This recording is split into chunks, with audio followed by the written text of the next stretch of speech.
Bom dia, segunda série. Vamos iniciar aqui mais uma aula de filosofia. E na aula de hoje nós vamos estudar aí as páginas 16 e 17 do livro de vocês, A Cidade de Deus e A Cidade dos Homens. Isso aí é um estudo a partir do livro do Santo Agostinho, Cidade de Deus. E hoje, na aula de hoje, nós vamos ver um pouco a respeito desse pensamento, desse filósofo cristão medieval, que vocês já ouviram e já tiveram outras aulas sobre o pensamento dele.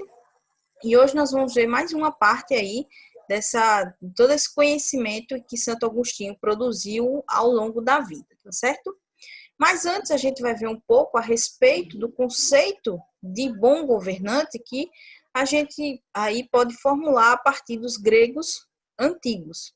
Então, de acordo com o que vocês já estudaram, é possível perceber que nos pensamentos dos gregos Platão e também Aristóteles, a ética e a política, elas se interligavam pelos mesmos fins, que seriam a justiça e também o bem comum, como vocês viram nas últimas aulas. Então, isso também ocorria entre os antigos pensadores romanos, como o Cícero e o Sêneca. Foi exemplos aí de filósofos que utilizaram desse contexto para formular aí o seu pensamento a respeito do que seria um bom governante. Então, eles tomavam como base para esse bom governo o ideal platônico do governante filósofo, cuja conduta deveria servir de exemplo para a comunidade política. Como vocês viram, o Platão ele desenvolveu aí todo um estudo que as pessoas deveriam seguir para se alcançar aí de fato os seus postos dentro da polis ideal. E o governante deveria estar aí no topo dessa hierarquia como um exemplo para as outras pessoas.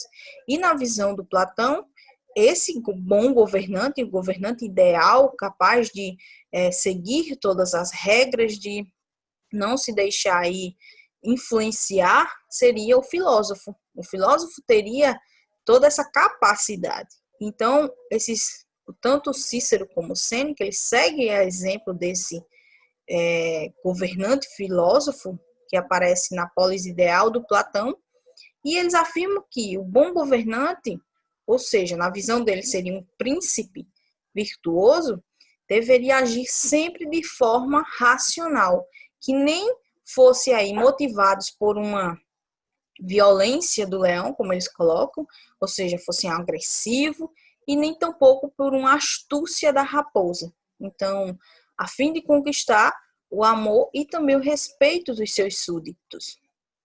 E, portanto, eles esperavam do governante as seguintes características. Eles precisavam, os governantes, de acordo com a visão desses filósofos antigos, possuírem essas características. Seriam as virtudes cardeais, a sabedoria, a justiça, a coragem e também a temperança, os objetivos nobres, a honra, a glória e a fama, e também as virtudes principescas, que seria a honradez, ou seja, sempre se manter aí de acordo com os seus princípios, a magnanimidade, que era punir com justiça e clemência, e também a liberdade, e pôr, na verdade, suas riquezas a serviço do povo. Então, essas são as principais características que um bom governante ou um príncipe virtuoso deveriam possuir para ser um governante ideal. E o cristianismo, ele vai herdar de Roma essa teoria do bom governo e também alguns modelos de instituições políticas. E, além disso, ele apropriou-se dessa concepção hebraica de poder teocrático. A teocracia em si, ela é um sistema político em que o governo ele aponta a vontade de Deus como fundamento para se estabelecer. Então, ele utiliza como base aí uma vontade divina dentro desse sistema aí teocrático. Então, assim, na Idade Média, o vínculo que se estabeleceu aí entre a autoridade política e também a autoridade religiosa trouxe uma nova imagem de príncipe virtuoso que deveria não só seguir aquelas características que vocês viram anteriormente, mas também deveriam apresentar as virtudes cristãs, que seria a fé, a esperança e a caridade. E assim seria um príncipe de fato virtuoso, possuindo aí todas essas virtudes, não só umas características que vocês viram, mas também e principalmente as virtudes cristãs, tá certo? Então, nesse contexto aí de cristianização dos ideais políticos, o Agostinho de Hipona, ou seja, o Santo Agostinho, como ficou conhecido dentro da igreja, e os seus súditos aí, as pessoas que o seguiam, o Santo Agostinho ele vive aí entre os séculos 4 e 5 e apresentou uma nova concepção filosófica sobre a política e também sobre um bom governo, a qual teve grande influência sobre o pensamento medieval. O Santo Agostinho foi um dos filósofos medievais que se tornaram amplamente conhecido e respeitado, não só pela igreja, mas também por outros filósofos, por terem aí uma vasta produção de conhecimento, de escritos, enfim, cristãos, sempre baseada aí e dentro do cristianismo, da visão do cristianismo. Então, ele vai apresentar uma nova concepção filosófica sobre a política e também sobre um bom governo. Agostinho, ele concebia a história da humanidade como um palco de uma luta acirrada entre o reino de Deus e o reino do mundo, ou seja, existiam dentro da concepção de Agostinho uma dualidade, ou seja, dois mundos. Então, para ele, a história da humanidade se resumia nessa batalha interminável entre esses dois mundos, marcado principalmente pelo mal. Então, o reino do mundo, né, no caso.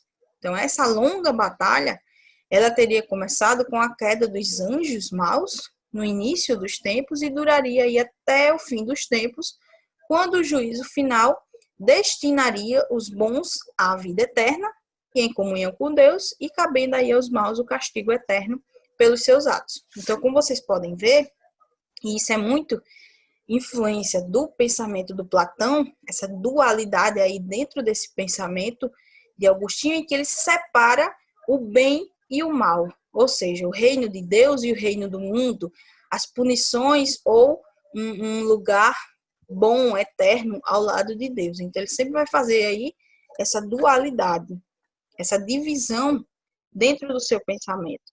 Então, no pensamento agostiniano, a virtude, na verdade, individual, ela era entendida como a correta ordenação do amor, o que significava adequar a medida desse sentimento em relação ao valor de cada objeto digno dele. Ou seja, dentro desse pensamento agostiniano, cada objeto teria um valor específico em relação aí ao amor. Cada objeto teria aí um lugar nessa hierarquia em que ele apresenta. Então, alguns objetos vão possuir mais valor, outros nem tanto. Então, nessa ordenação aí em que ele faz, né, ele cria o grau mais ínfimo, ou seja, o menor grau, dentro do pensamento agostiniano, deveria destinar-se aos elementos materiais. Então, o nosso amor, em relação a esses elementos materiais, deveriam ser o mínimo possível. Apenas o que fosse necessário à sobrevivência.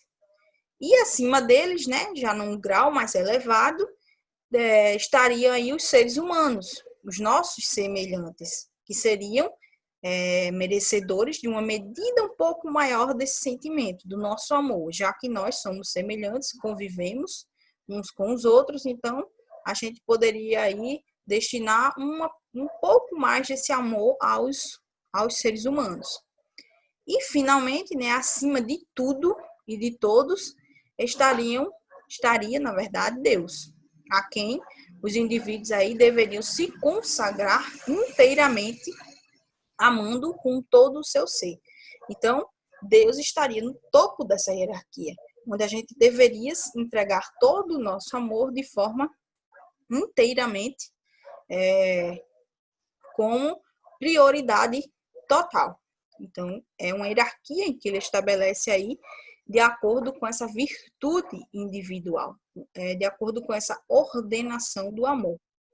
E sendo assim, o Agostinho ele manteve os antigos laços entre a ética e a política, que já vem desde o Platão, concebendo aí o amor como fundamento da comunidade social perfeita, o Estado ou cidade de Deus, em oposição à concupiscência da comunidade terrena. É aí a concupiscência, né, com um desejo intenso por bens ou prazeres materiais, tá certo? É o significado aí da palavra. Então, o Estado ou cidade dos homens, como o Agostinho coloca, ele divide novamente, né, ele faz essa dualidade aí entre o Estado ou a cidade de Deus e a cidade dos homens. Dois espaços aí opostos, totalmente diferentes entre si. Então, Agostinho ele caracterizava essas duas cidades, esses dois espaços, de acordo com o posicionamento espiritual, a finalidade e a forma de uso dos bens temporais em cada uma delas, como vocês podem, na verdade, observar a seguir.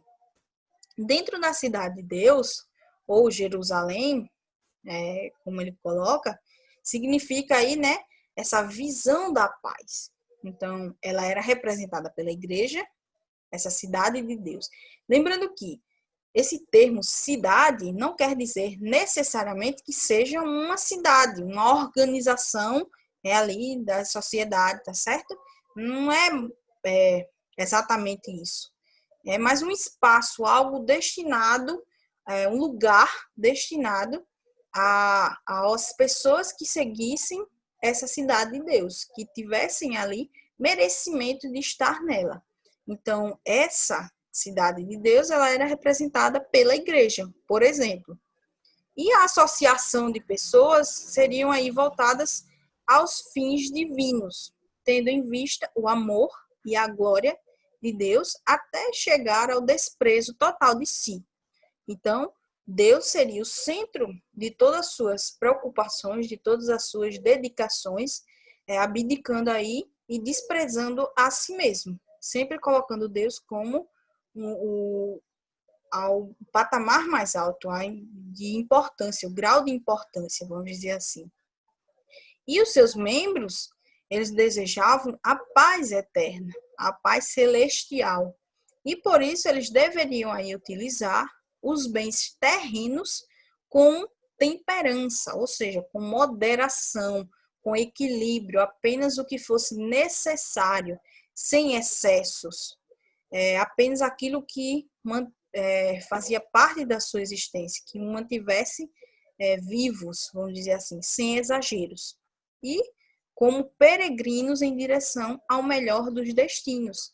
Ou seja, utilizar os bens materiais, esse mundo material, apenas como uma passagem para se alcançar aí o reino dos céus, né, o lugar onde todas essas pessoas passariam a vida inteira tentando alcançar. Buscaria durante toda a sua vida alcançar esse destino. E para isso eles deveriam agir dessa forma, utilizar os bens apenas da forma mais necessária possível. E em contrapartida, ele vai aí colocar também a cidade dos homens, ou Babilônia, e dentro da visão do Agostinho significava a confusão. Era representada aí pelos reinados terrestres e a associação de pessoas voltadas aos fins terrenos, ao amor a si mesmo, desprezando Deus. Então, essas pessoas que estavam, que faziam parte dessa cidade dos homens, elas tinham o amor voltado a si mesmas e não a Deus, como era, no caso, a cidade de Deus. E essa associação, essas pessoas que estavam nesse lugar, que faziam parte desse lugar, elas eram voltadas inteiramente aos fins terrenos. E os seus membros desejavam a paz terrena para usufruírem dos bens desse mundo, os quais seriam aí apegados, valorizando ao máximo. Então, como vocês podem ver, ele separa novamente aquelas pessoas que seguiam o caminho de Deus, que utilizavam a vida terrena apenas como um meio para se alcançar esse lugar divino, né, que estaria Deus, e as pessoas que utilizavam dessa vida terrena apenas para usufruir de todos esses bens materiais que apenas destinavam seu amor a si próprios. Então, ele separa essas pessoas. Ele faz novamente aí essa divisão. E por isso ele vai dividir também entre a cidade de Deus e a cidade dos homens. As pessoas que buscavam a Deus e as pessoas que não. O Agostinho ele afirmava ainda, né, que essas duas cidades, esses dois espaços tão distintos espiritualmente, eles se confundiam no plano material, em razão da íntima convivência entre seus membros. Ou seja, não existia uma separação de espaço, de lugar, de matéria, vamos dizer assim. Essas pessoas elas estavam convivendo todas entre si. Mas, justamente por isso, de alguma forma, poderia, né, se confundir essas pessoas entre si, porque elas estavam aí sempre convivendo os mesmos lugares. A diferença é que algumas estavam nessa cidade de Deus e outras nessa cidade dos homens, ou seja, nessa busca por Deus ou não. E, portanto, né, as sociedades terrenas elas seriam formadas pelos cidadãos de ambas, ou seja, misturados ali, né? Mas, ainda que eles se reunissem em torno dos mesmos bens terrenos, ou seja, compartilhassem os mesmos locais, estivessem utilizando os mesmos bens terrenos, os seus objetivos seriam opostos. E era isso que os diferenciavam entre si. Eram os seus objetivos, os objetivos de chegar ao reino dos céus, seguir a Deus, obediência a Deus, e os que não partilhavam desse objetivo. Então, era isso que, na visão do Santo Agostinho, diferenciava essas duas cidades, a cidade de Deus e a cidade dos homens, já que todas essas pessoas, todos os membros dessas duas cidades, partilhavam entre si ali os mesmos locais e os mesmos bens, o que modifica, na verdade, aí a intenção, são os objetivos de cada uma delas, tá certo? Então, pessoal, como vocês podem ver, o Santo Agostinho, ele vai ele desenvolveu aí o seu pensamento sempre baseado ali no cristianismo, nessa temência, né, vamos dizer assim, a Deus. Então, por ser um filósofo logicamente cristão. Então, ele cria esse modelo aí de cidade de acordo com essa visão cristã que ele possuía. Essa imagem aí que eu coloquei para vocês é uma ilustração que foi retirada do livro do Santo Agostinho, A Cidade de Deus, e recebe aí, tem um título, né? O nome é A Cidade de Deus Rodeada por Demônios. Então, só para vocês verem aí como o Santo Agostinho, ele ilustra esse pensamento dele, né? Ele coloca aí que existiam as pessoas aí que estavam dentro da cidade de Deus, que eram membros da cidade de Deus, e os demônios sempre os perseguindo ali, tentando alcançar essas pessoas. Então, é só para vocês